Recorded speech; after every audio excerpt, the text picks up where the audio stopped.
Hello guys, this is Mansi from evidyati.in. I'm here again with a new chapter, this time chapter number 5, data handling. So this is an introduction video जिसके अंदर हम इस chapter के जो topics हैं उनको discuss करेंगे. So let's quickly get started. Now the first topic in this is pictograph. अब pictograph word आपने शायद पहले सुना होगा. Pictograph में क्या होता है? पिक्टोग्राफ की हेल्प से हम डाटा को पिक्चर्स में रिप्रेजेंट करते हैं. जैसे कि लेट्स सपोज आपको एक स्टूडेंट का गिवन है या लेट्स सपोज एक स्टोर ले लेते हैं. एक स्टोर में पेन सेल हो रहे हैं एंड आपको रोज का बता रखा है कि इस दिन इतने पेन सेल हुए. ठीक है. So now according to the data Monday को लेट्स सपोज 30 पेन सेल हुए. राइट. सो 30 पेन्स को अब आपको यहाँ पे रिप्रेजेंट करना है. तो या तो आप एक एक करके 30 पेन बना लो या फिर हम यहाँ पे ये एक पेन बनाया हमने एंड हमने इसको बोल दिया कि एक पेन 10 पेन्स को रिप्रेजेंट करता है. मतलब अगर एक बना हुआ है तो मतलब 10 पेन्स है. सो मंडे का डाटा कैसे रिप्रेजेंट होगा? 1 2 3. Right. So this 3 represents 30 pens और यही हमें गिवन है कि मंडे को 30 पेन्स है. तो हमने यहाँ 3 पेन्स बनाए मीन्स 30. ओके. सिमिलरली ट्यूसडे के लिए गिवन है लेट्स सपोज 20 पेन्स. सो 1 2. अब ये क्या रिप्रेजेंट कर रहे हैं? 20 बिकॉज एक 10 रिप्रेजेंट कर रहे हैं. सो दो 20 रिप्रेजेंट करेंगे. इसी तरह वेडनेसडे को लेट्स सपोज गिवन है 25 पेन्स. अब एक पेन 10 रिप्रेजेंट करे तो 25 शो कैसे करोगे? ये हो गया 10 देन दिस इज 20. अब ये 20 हो गया. हमें 25 करना है. एक पेन 10 शो करे तो मतलब कि आपको क्या करना पड़ेगा? हाफ पेन बनाओगे. सो अगर लेट्स सपोज ये मैंने मान लेते हैं ये हाफ पेन बना है. सो दिस हाफ रिप्रेजेंट्स के यहाँ पे 25 पेन्स है. सो कोई भी फिगर आपके पास अगर फुल है और साथ में फिर एक हाफ है. लेट्स सपोज आपको कोई पिक्टोग्राफ गिवन है और उसमें ये शेप बनी हुई है और इसका गिवन है कि इसका मतलब है 100 ब्रिक्स. ठीक है. सो एक 100 ब्रिक्स है. अगर इस तरह से बना हुआ मीन्स दिस इज हाफ. सो 100 का हाफ क्या हो जाएगा? 50. मीन्स ये रिप्रेजेंट करेगा 50 ब्रिक्स. ओके. सो ये होता है पिक्टोग्राफ जिसमें हम पिक्चर्स की हेल्प से अपना डाटा प्रेजेंट करते हैं. Okay. Now let's come to the next topic. Now our next topic is bar graph. अब बार ग्राफ भी आपने सुना होगा. बेसिकली जितने भी अभी टॉपिक्स चल रहे हैं ये हमने छोटी क्लासेस में ऑलरेडी करा हुआ है. सो बार ग्राफ के बारे में अगर हम बात करें तो बार ग्राफ में क्या होता है? सबसे पहले ग्राफ पेपर चाहिए होता है आपको. नाउ उस ग्राफ पेपर में जब हम बार्स की हेल्प से कुछ डाटा रिप्रेजेंट करते हैं तो that is bar graph. For example let's suppose ये मेरा ग्राफ पेपर है. इसमें this is the Y axis, this is the X axis. अब आपको जो डाटा गिवन है वो लेट्स सपोज किसी स्टूडेंट्स के मार्क्स गिवन है. एक स्टूडेंट का आपको मार्क्स गिवन है कि अलग अलग सब्जेक्ट्स में उसके कितने मार्क्स आए. सो हमने यहाँ पे लेट्स सपोज सब्जेक्ट्स ले लिए एंड यहाँ पे मार्क्स ले लिए.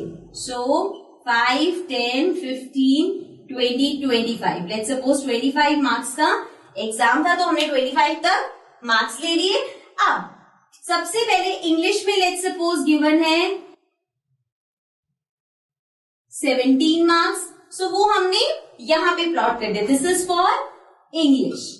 सिमिलरली हिंदी में 15 मार्क्स हैं. सो ये हिंदी का हो गया.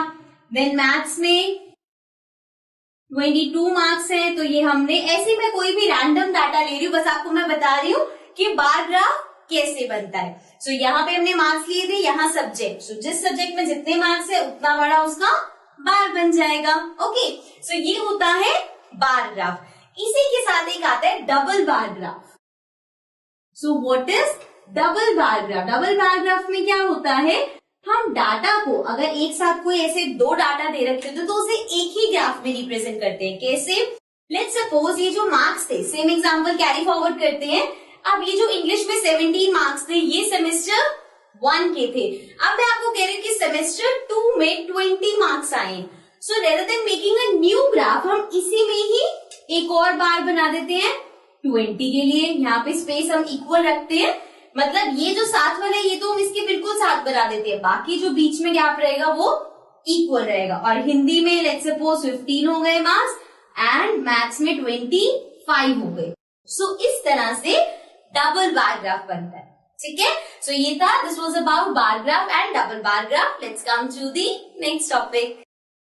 Now our next topic is organizing data. अब अगर आपके पास कुछ डाटा गिवन है, लेट्स सपोज वो डाटा हम इस तरह से लेते हैं कि 3 अलग अलग अल्फाबेट्स हैं, M, O and N।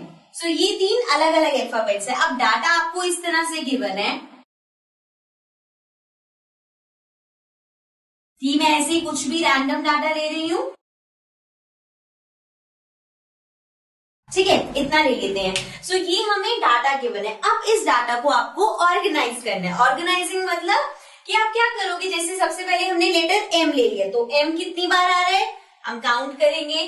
Then हमने लेटर O ले लिया, देन O कितनी बार आ रहा है हम वो काउंट करेंगे। सिमिलरली N देखेंगे और वो कितनी बार आ रहे हैं वो काउंट करेंगे। नाउ इसको हम ऑर्गेनाइज करते हैं एक टैबुलर फॉर्म में। टैबुलर फॉर्म में मतलब विद इन अ टेबल। तो सबसे पहले जो हमने टेबल का फर्स्ट कॉलम लेंगे उसका हमने नाम रख दिया अल्फाबेट, बिकॉज ये जो 3 अल्फाबेट है वो हम यहाँ पे लेंगे। Then next will take tally marks, ठीक है। टेली मार्क्स क्या होता है, टेली मार्क्स भी एक नंबर को रिप्रेजेंट करने की फॉर्म होती है। जैसे कि अगर आपको 1 लिखना है तो 1 लाइन, 2 लिखना है तो 2 लाइन्स, 3 लिखना है तो 3 लाइन्स, 4 लिखना है तो 4 लाइन, 5 लिखना है तो 1 स्लैंटिंग लाइन, मतलब 4 के आगे एक स्लैंटिंग लाइन। टेली मार्क्स भी हमने पहले किया हुआ है। सो टेली मार्क्स समझ आ गया। अभी फिलहाल हम इस टेबल को थोड़ा सा शिफ्ट करते हैं इस साइड पे। So this is for alphabet, this is for tally marks and then last होता है हमारा जो यहाँ पे है विच इज फ्रीक्वेंसी। फ्रीक्वेंसी मतलब कोई भी नंबर, कोई भी अल्फाबेट या जो भी हम ले रहे हैं वो कितनी बार रिपीट हो रहा है, और वो जो फ्रीक्वेंसी होता है उसी को ही हम टेली मार्क में लिखते हैं। जैसे कि लेट्स स्टार्ट दिस। सो सबसे पहले अल्फाबेट है M। सो M लिखते हैं कितनी बार आ रहा है 1, 2, then 3। सो M आया 3 टाइम्स। सो फ्रीक्वेंसी हो गई 3, टेली मार्क में 1, 2, 3 lines. Then alphabet O। So O कितनी बार आ रहा है 1, 2, 3, 4, 5। O आ रहे 5 टाइम्स, तो frequency 5 and this will B 1, 2, 3, 4, 5। Okay, next है लेटर N। अब N कितनी बार आ रहा है 1, 2, 3, 4 टाइम्स, तो फ्रीक्वेंसी 4 और टेली मार्क में 1, 2, 3, 4, राइट। सो इस तरह से हम डाटा को ऑर्गेनाइज करते हैं, right. Now let's come to the next topic. Now our next topic is grouping data. Grouping data means again आपको डाटा गिवन है, बट दिस टाइम जैसे अभी हमने ऑर्गेनाइज किया उस तरह से नहीं, आप ग्रुप्स बना के डाटा को ऑर्गेनाइज करते हो। फॉर एग्जाम्पल आपके पास नंबर ऑफ स्टूडेंट्स है कुछ एंड उनके मार्क्स गिवन है। लेट्स सपोज 50 मार्क्स का एग्जाम था, तो हर बच्चे के अलग अलग मार्क्स आएंगे, राइट। किसी के 20 आए, किसी के 22, किसी के 25, किसी के 27।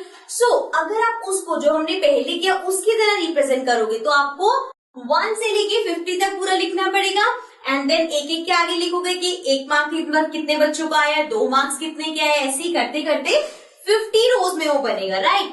सो ऐसे केसेस के लिए हम ग्रुप्स बनाते हैं। जैसे कि सेम एग्जांपल कंटिन्यू कर रहे हैं।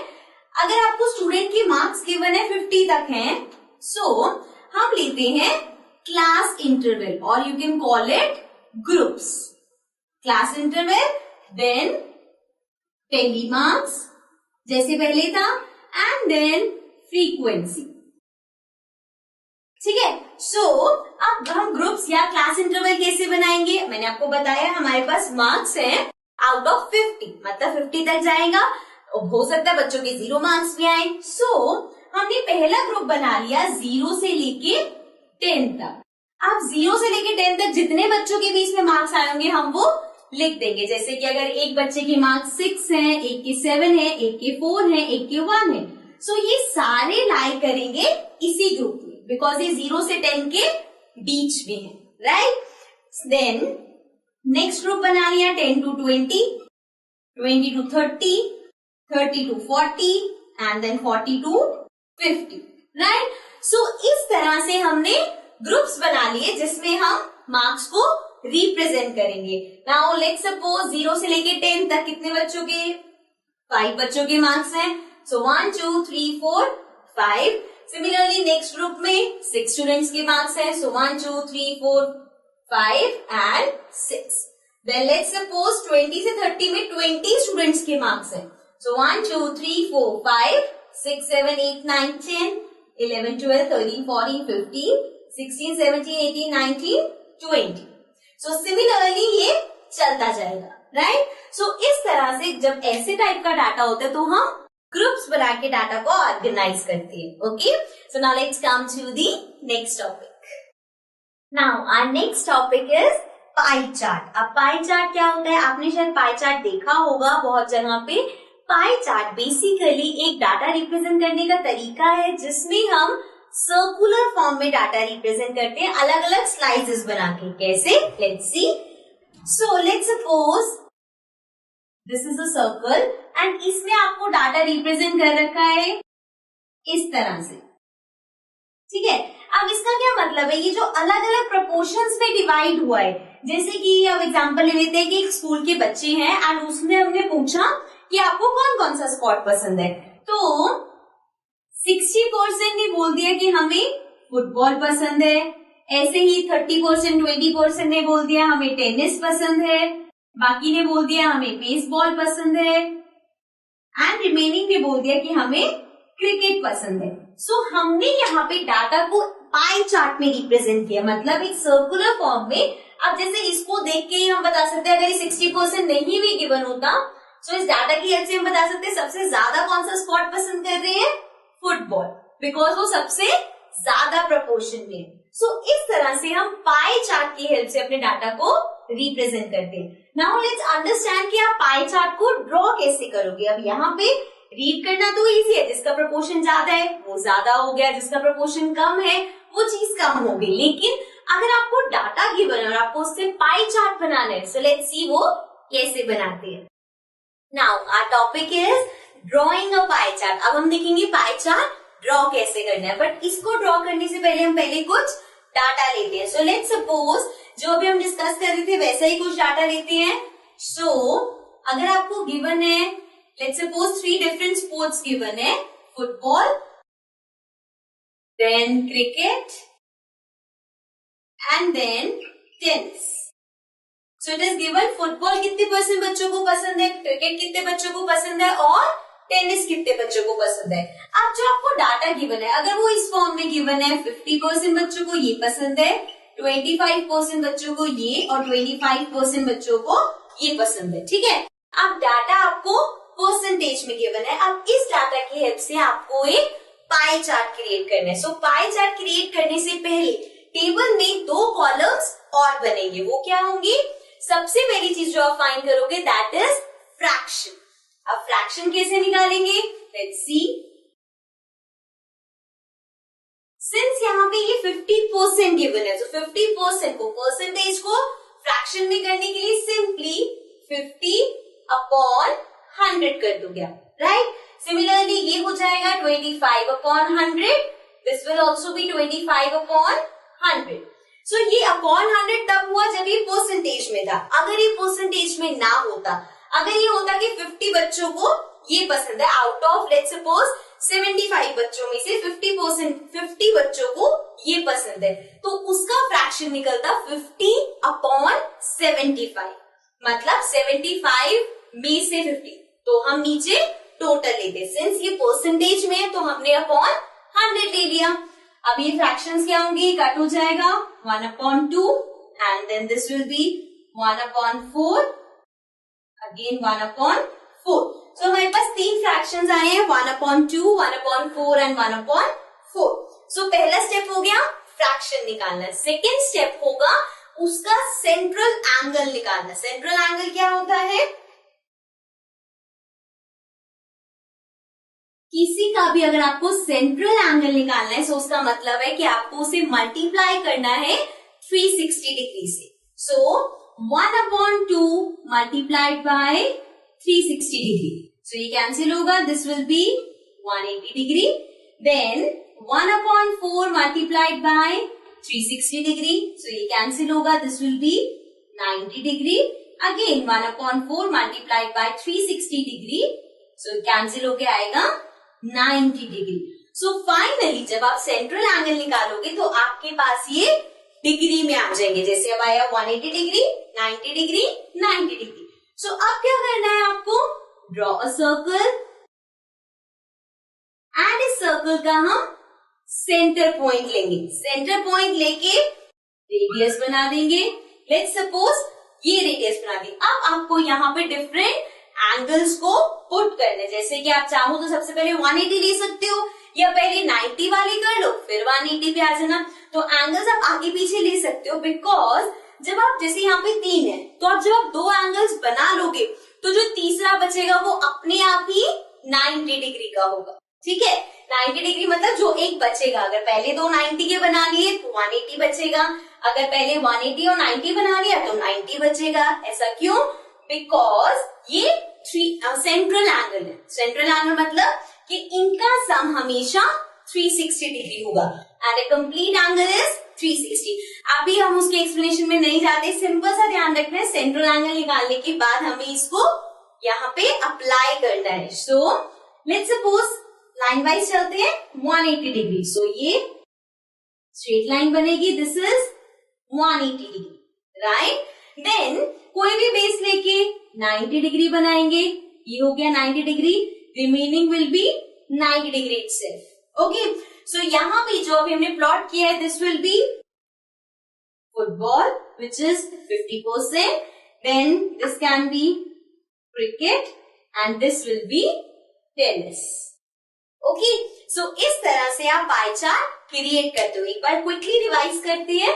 सबसे पहले डाटा होगा आपके पास, फ्रैक्शन निकालोगे, मतलब कि परसेंटेज में है तो अपॉन 100, वरना जो गिवन है अपॉन टोटल। ठीक है, देन फ्रैक्शन से आप निकालोगे central angle, means multiply it by 360 degree. Okay, so इस तरह से जब आपके पास एंगल्स आ जाएंगे तो आपको उसे एक सर्कल के अंदर प्लॉट करना है। Okay, so this is how you draw a pie chart. Now let's come to the next topic. Now our next topic is probability. अब प्रोबेबिलिटी होता क्या है? किसी भी चीज के होने के कितने चांसेस हैं, that is probability. For example आज बारिश होगी, इसके क्या चांस है? हो भी सकती है, नहीं भी हो सकती, सो दैट इज प्रोबेबिलिटी कि उसके होने की या तो होगी, तो क्या प्रोबेबिलिटी है कि रेन होगी, और या फिर क्या प्रोबेबिलिटी है कि रेन नहीं होगी, राइट।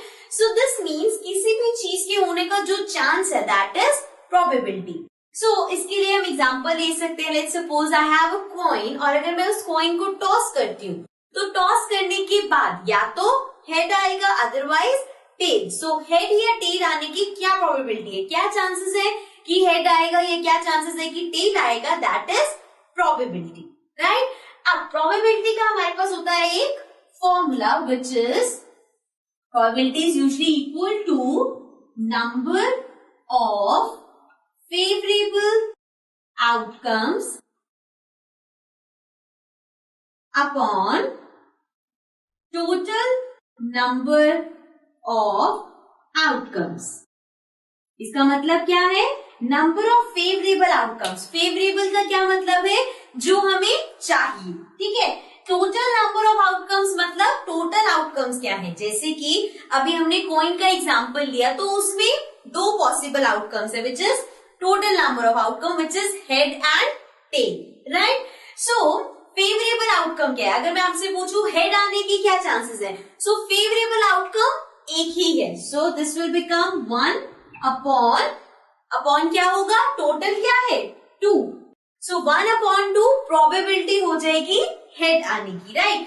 Similarly एक एग्जाम्पल लेते हैं, अभी तक हम 2 चांसेस में देख रहे हैं, अगर हम एक डाइस का एग्जांपल ले, डाइस यू ऑल नो, जो हम लूडो प्ले करते हैं तो उसमें डाइस होता है। सो अगर मैं एक डाइस को रोल कर रही हूँ, अब आपके पास टोटल आउटकम्स क्या क्या हो सकती है? 1 आ सकता है, 2 आ सकता है, 3 आ सकता है, 4 आ सकता है, 5 आ सकता है, 6 आ सकता है, राइट? सो अब टोटल आउटकम्स 6 हो गई। नाउ इफ आई से कि क्या प्रोबेबिलिटी है कि 3 आएगा, सो फेवरेबल आउटकम अभी भी हमारी 1 है, क्योंकि 3 एक ही बार आ सकता है, अपॉन अब टोटल आउटकम चेंज हो जाएगी बिकॉज ये 6 है। सो ये हो गया 1/6, राइट? नाउ थोड़ा सा ट्विस्ट लाते हैं। Let's suppose if I ask you what is the probability कि नंबर 4 से कम आएगा, ठीक है? सो अब हमने डाइस थ्रो किया एंड आई एम सेइंग कि क्या प्रोबेबिलिटी है कि 3 से कम नंबर आएगा। 3 से कम कितने नंबर्स हैं? सॉरी 4 से कम कितने नंबर्स हैं? 1 2 3 3 नंबर्स हैं जो 4 से छोटे हैं। सो अब जो आपका फेवरेबल आउटकम है वो 3 हो जाएगा। 3 डजंट मीन नंबर 3 मतलब 3 पॉसिबल आउटकम्स है, मतलब 1 आएगा तब भी 4 से छोटा है, 2 आएगा तब भी 4 से छोटा है, 3 आएगा तब भी 4 से छोटा है। सो मीन्स अब हमारे पास जो फेवरेबल आउटकम्स है वो बन गए 3 upon total number of outcomes कितना है? 6। सो कैंसिल कर देंगे, आ जाएगा 1/2। सो मीन्स 4 से कम आने की प्रोबेबिलिटी है 1/2, right? So this was about probability. So probability questions इसी तरह से आएंगे कि किसी भी चीज की आउटकम की प्रोबेबिलिटी क्या होगी. Okay, so this was the last topic of this chapter. With this we cover all the concepts and topics of this chapter. I hope आपको अच्छे से समझ आ गए होंगे. स्टिल अगर आपको कोई भी डाउट है तो आप नीचे कमेंट्स में मेंशन कर सकते हो. Okay, so that's it from my side for this chapter. Again, I'll be coming back with a new chapter. Till then, take care and bye-bye.